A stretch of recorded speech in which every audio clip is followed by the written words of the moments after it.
بسم اللہ الرحمن الرحیم نحمده ونصلی علی رسولہ الکریم اما بعد۔ سورہ کہف میں اللہ رب العزت نے حضرت موسیٰ علیہ السلام اور حضرت خضر کے واقعے کو بیان فرمایا۔ حضرت موسیٰ علیہ السلام نے ایک مرتبہ اپنی قوم میں خطاب کیا۔ خطاب کے دوران ایک شخص نے سوال کیا کہ اس وقت روئے زمین پر سب سے بڑا عالم کون ہے؟ تو حضرت موسیٰ علیہ السلام نے جواب دیا کہ میں اس وقت سب سے بڑا عالم ہوں، اور ان کا یہ کہنا صحیح بھی تھا کیونکہ نبی اپنے زمانے میں سب سے زیادہ جاننے والا ہوتا ہے۔ لیکن اللہ رب العزت کو یہ بات پسند نہیں آئی، تو اللہ رب العزت نے ارشاد فرمایا کہ اسی روئے زمین پر ہمارا ایک بندہ ہے جو تم سے زیادہ علم رکھتا ہے۔ حضرت موسیٰ علیہ السلام نے اللہ رب العزت کے سامنے عرض کیا کہ میں اس بندے سے ملنا چاہتا ہوں۔ اللہ رب العزت نے نشانی بتلائی کہ اس جگہ پر جا کر ملو۔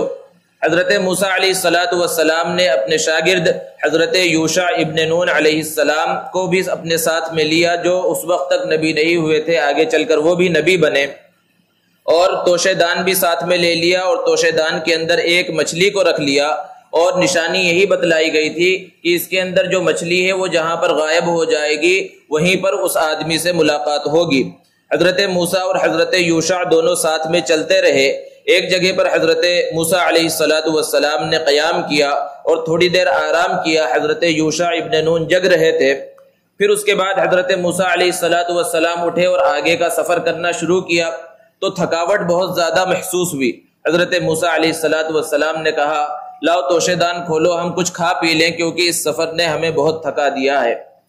حضرت یوشع ابن نون نے کہا کہ جس مقام پر آپ نے آرام کیا تھا اور آرام کرنے کے لیے ٹھہرے تھے، اس وقت ایک عجیب واقعہ رونما ہوا تھا کہ ہمارے توشے دان سے وہ مچھلی جو مری ہوئی تھی وہ زندہ ہو کر نکلی اور وہاں سمندر میں پانی کے اندر چلی گئی، اور عجیب انداز میں پانی میں گئی۔ پانی کی یہ خصوصیت ہے کہ اس میں بڑی سے بڑی چیز کو بھی ڈال دیا جائے تو وہ چیز جب نیچے چلی جاتی ہے تو دوبارہ پانی آپس میں مل جاتا ہے، لیکن مچھلی جب پانی کے اندر گئی تو اس میں راستہ بن گیا سرنگ کی طرح۔ اور میں اس عظیم واقعے کو اور عجیب واقعے کو آپ کے سامنے بیان کرنا بھول گیا۔ حضرت موسیٰ علیہ السلام نے کہا اسی جگہ پر اس شخص سے ملاقات ہونا تھا جس کے لیے ہم آ رہے تھے، اور چونکہ ہم اپنے منزل مقصود سے آگے بڑھ گئے تھے اس لیے ہمیں تھکاوٹ کا احساس ہوا۔ پھر واپس پلٹے اور اس جگہ پر پہنچے تو دیکھا کہ ایک چھوٹی سی چٹان پر ایک شخص چادر اوڑھ کر لیٹا ہوا ہے۔ حضرت موسیٰ علیہ السلام نے سلام کیا، السلام علیکم، تو سلام کا جواب دیا گیا اور پوچھا کون؟ تو حضرت موسیٰ علیہ السلام نے کہا میں موسیٰ ہوں۔ تو چادر کے اندر سے ہی پوچھا گیا کیا موسیٰ بنی اسرائیل یعنی بنی اسرائیل والے موسیٰ؟ تو حضرت موسیٰ علیہ السلام نے فرمایا ہاں میں وہی موسیٰ ہوں۔ تو حضرت خضر چادر کے اندر سے اٹھے اور حضرت موسیٰ علیہ السلام سے ملاقات کی۔ حضرت موسیٰ علیہ السلام نے اپنے آنے کا مقصد بیان کیا کہ آپ کے پاس ایسا علم ہے جو علم اللہ نے مجھے نہیں دیا ہے، میں آپ کے ساتھ رہ کر وہ علم سیکھنا چاہتا ہوں۔ حضرت خضر نے کہا کہ آپ میرے ساتھ نہیں رہ سکیں گے کیونکہ اللہ نے مجھے کچھ ایسے علوم عطا فرمائے ہیں جو آپ کو عطا نہیں کیے، اور آپ کو کچھ ایسے علوم عطا کیے ہیں جو مجھے عطا نہیں کیے، تو میں اپنے علم کے مطابق کوئی کام کروں گا، اور آپ چونکہ نبی ہیں آپ کی ذمہ داری ہے کہ غلط کام کو روکیں، اور میرے نزدیک وہ کام صحیح ہوگا، آپ کے نزدیک وہ کام غلط ہوگا، اور آپ خاموش نہیں رہ سکیں گے، اس لیے ہم دونوں کے درمیان نباہ نہیں ہو سکتا۔ حضرت موسیٰ علیہ السلام نے کہا کہ میں صبر کروں گا، آپ کی کسی کام پر اعتراض نہیں کروں گا، اور اس شرط پر حضرت خضر نے حضرت موسیٰ علیہ السلام کو اپنے ساتھ رکھ لیا، اور پھر اس کے بعد ان دونوں کا آگے کا سفر شروع ہوا۔ 3 واقعات پیش آئے ایک کے بعد ایک، اور حضرت موسیٰ علیہ السلام نے جیسا کہ پہلے کہا تھا کہ میں خاموش رہوں گا، تینوں واقعات پر خاموش نہ رہ سکے۔ پہلا واقعہ یہ ہوا کہ حضرت خضر اور حضرت موسیٰ ایک نئی کشتی کے اوپر سوار ہوئے۔ کشتی والے حضرت خضر کو جانتے تھے، بغیر کسی قیمت کے انہوں نے کشتی پر سوار کر لیا۔ جب کشتی چلنے لگی تو حضرت خضر نے اس کشتی کے ایک تختے کو اجاڑ دیا کلہاڑی کے ذریعے۔ حضرت موسیٰ یہاں پر بھی خاموش نہ رہ سکے۔ پھر اس کے بعد آگے جا رہے تھے، ایک بچہ چند بچوں کے ساتھ مل کر کھیل رہا تھا، خوبصورت سا معصوم سا بچہ تھا دکھنے میں۔ حضرت خضر نے اس کی گردن کو توڑ دیا، اسے قتل کر دیا۔ حضرت موسیٰ اس پر بھی خاموش نہ رہ سکے۔ پھر آگے چل کر ایک بستی میں داخل ہوئے اور ان دونوں کو بھوک لگ رہی تھی، بستی والوں سے کھانا مانگا اور کہا کہ ہمیں مہمان بنا لو، تو بستی والوں نے انکار کر دیا کہ ہم تمہیں مہمان نہیں بنا سکتے۔ تو اس بستی سے جب باہر نکل رہے تھے تو وہاں پر ایک دیوار تھی جو گرنے کے قریب تھی، حضرت خضر نے اس دیوار کو سیدھا کر دیا۔ حضرت موسیٰ علیہ السلام یہاں بھی خاموش نہ رہ سکے اور کہا کہ ان بستی والوں نے تو ہمارے ساتھ برا سلوک کیا، ہمیں کھانا تک نہیں دیا اور آپ نے مفت میں ان کی دیوار سیدھی کر دی، آپ چاہتے تو ان سے کوئی قیمت اور اجرت لے سکتے تھے۔ حضرت خضر نے کہا اب ہمارے اور آپ کے درمیان جدائیگی کا وقت آ گیا ہے، ھذا فراق بینی و بینک، اب اس سے زیادہ آپ میرے ساتھ نہیں رہ سکتے۔ لیکن جدا ہونے سے پہلے یہ جو تینوں واقعات پیش آئے ہیں اس کی وجوہات میں بتلا دیتا ہوں۔ جہاں تک کشتی کا معاملہ ہے، کشتی کو میں نے عیب دار اس وجہ سے کیا، اس کا تختہ اس وجہ سے اجاڑا کیونکہ وہ کشتی جس ساحل پر جا رہی تھی وہاں ایک ایسے ظالم بادشاہ کی حکومت ہے کہ اس کے کارندے وہاں کھڑے رہتے ہیں اور کوئی بھی اچھی کشتی وہاں پہنچتی ہے تو اس پر قبضہ کر لیتے ہیں، اور یہ کشتی چند یتیم بھائیوں کی ہے، ان کی روزی کا گزارا اسی کشتی کے ذریعے ہے، اس لیے میں نے اس پر عیب لگا دیا کہ جب عیب لگی ہوئی کشتی وہاں پر پہنچے گی تو بادشاہ کے کارندے اس کو نہیں پکڑیں گے اور ان کی روزی روٹی کا سلسلہ چلتا رہے گا۔ اور جہاں تک بچے کے قتل کا معاملہ ہے، اللہ نے مجھے بتلایا کہ یہ بچہ اگر زندہ رہا تو آگے چل کر والدین کا بہت بڑا نافرمان بنے گا، کفر اور شرک کے اندر مبتلا ہوگا، اس لیے میں نے اسے قتل کر دیا کہ اس کے بدلے میں اللہ رب العزت اس کے والدین کو اس سے بہتر اولاد عطا فرمائیں گے۔ اور جہاں تک اس دیوار کو سیدھا کرنے کا معاملہ ہے وہ دو یتیم بھائیوں کی ہے، ان کے والد بہت نیک تھے، مرنے سے پہلے انہوں نے خزانہ اس دیوار کے نیچے چھپا دیا تھا تاکہ یہ بچے جب بڑے ہو جائیں تو اس خزانے کو حاصل کریں اور اپنی زندگی گزاریں۔ اگر میں دیوار کو سیدھا نہ کرتا تو یہ دیوار گر جاتی اور خزانہ وقت سے پہلے باہر آ جاتا اور وہ دوسرے لوگ اس کے اوپر قبضہ کر لیتے۔ اللہ کے رسول صلی اللہ علیہ وسلم پر جب یہ آیات نازل ہوئی، یہ واقعات نازل ہوئے، اللہ کے رسول صلی اللہ علیہ وسلم نے صحابہ سے بیان فرمایا کاش کہ حضرت موسیٰ علیہ السلام کچھ اور صبر کر لیتے تو ہمیں اس طرح کے اور بہت سے واقعات کا علم ہو جاتا۔ اب حضرت خضر کے بارے میں چند اہم باتیں ہیں کہ حضرت خضر نبی ہے یا نہیں ہے، تو راجح قول یہ ہے کہ حضرت خضر نبی نہیں تھے، وہ اللہ کے ایک نیک بندے تھے، اللہ نے ان کو بعض ذمہ داریاں عطا فرمائی تھیں۔ اسی طرح دوسری بات کہ حضرت خضر ابھی بھی باحیات ہیں یا نہیں ہے، تو دونوں طرح کی روایات ملتی ہیں کہ حضرت خضر باحیات ہیں اور بعض روایات سے پتہ چلتا ہے کہ حضرت خضر کا انتقال ہو چکا ہے۔ اس کے بعد اللہ رب العزت نے ذوالقرنین کا تذکرہ فرمایا جو سوال کفار مکہ نے یہود علماء کے کہنے پر کیا تھا۔ اللہ رب العزت نے ارشاد فرمایا وَيَسْأَلُونَكَ عَنْ ذِي الْقَرْنَيْنِ کہ لوگ آپ سے ذوالقرنین کے بارے میں سوال کرتے ہیں۔ اللہ رب العزت نے پھر اس کے بعد واقعے کو بیان فرمایا۔ یہ ذوالقرنین جن کا لقب سکندر اعظم تھا، یہ کون ہیں اس کے بارے میں بہت زیادہ اختلاف پایا جاتا ہے۔ بہت سے لوگ کہتے ہیں کہ سکندر مقدونی، جسے الیگزینڈر دی گریٹ کہا جاتا ہے، سکندر اعظم، وہی وہ سکندر ہے، وہ ذوالقرنین ہے جس کا قرآن کے اندر تذکرہ آیا ہے، لیکن ان کا کہنا غلط ہے کیونکہ قرآن میں جس سکندر کا، جس ذوالقرنین کا تذکرہ آیا ہے یہ نیک شخص تھا، اللہ رب العزت کا فرما بردار شخص تھا، جبکہ سکندر مقدونی جو الیگزینڈر کے نام سے مشہور ہے وہ کافر شخص تھا، وہ اللہ رب العزت کا فرما بردار نہیں تھا، اس لیے اس کو وہ سکندر قرار دینا جس کا تذکرہ قرآن میں آیا ہے یہ صحیح نہیں ہے۔ حضرت ذوالقرنین کے بارے میں اللہ نے بیان فرمایا کہ ان کی سلطنت بہت بڑی تھی، بہت مال و دولت والے تھے، بہت طاقت والے تھے۔ وہ دنیا کے آخری کونے پر سورج کے غروب ہونے کی جگہ پر پہنچے، وہاں پر ایک قوم کو پایا، اور سورج کے نکلنے کی جگہ پر پہنچے، وہاں پر بھی ایک قوم کو پایا۔ اسی طرح ایک ایسی جگہ پر پہنچے جو دو پہاڑیوں کے درمیان تھی، تو اس علاقے کے لوگوں نے حضرت ذوالقرنین سے شکایت کی کہ آپ ہمارا ایک کام کر دیں کہ ان دو پہاڑیوں کے درمیان جو راستہ ہے اس کو بند کر دے، کیونکہ ادھر جو قوم ہے جو بستی ہے یاجوج ماجوج، یہ ہم کو بہت زیادہ تکلیف پہنچاتی ہے۔ تو حضرت ذوالقرنین نے وہاں پر ایک لوہے کی دیوار جس کے اندر تانبے کو پگھلا کر ڈالا گیا، وہ ایک بہت مضبوط دیوار وہاں پر قائم کر دی جسے سد سکندری کہا جاتا ہے، اور وہ ابھی بھی موجود ہے اور قیامت تک موجود رہے گی۔ قرب قیامت اللہ کے رسول صلی اللہ علیہ وسلم نے ارشاد فرمایا کہ قیامت کے قریب وہ دیوار ٹوٹ جائے گی۔ قیامت کی نشانیوں میں سے یہ بھی ایک نشانی ہے، اور یاجوج ماجوج جو ادھر ہیں وہ پوری دنیا کے اندر پھیل جائیں گے۔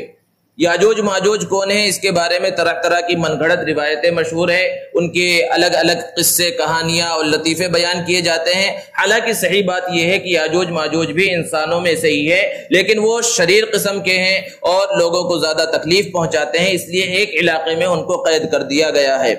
اس کے بعد سورہ مریم ہے۔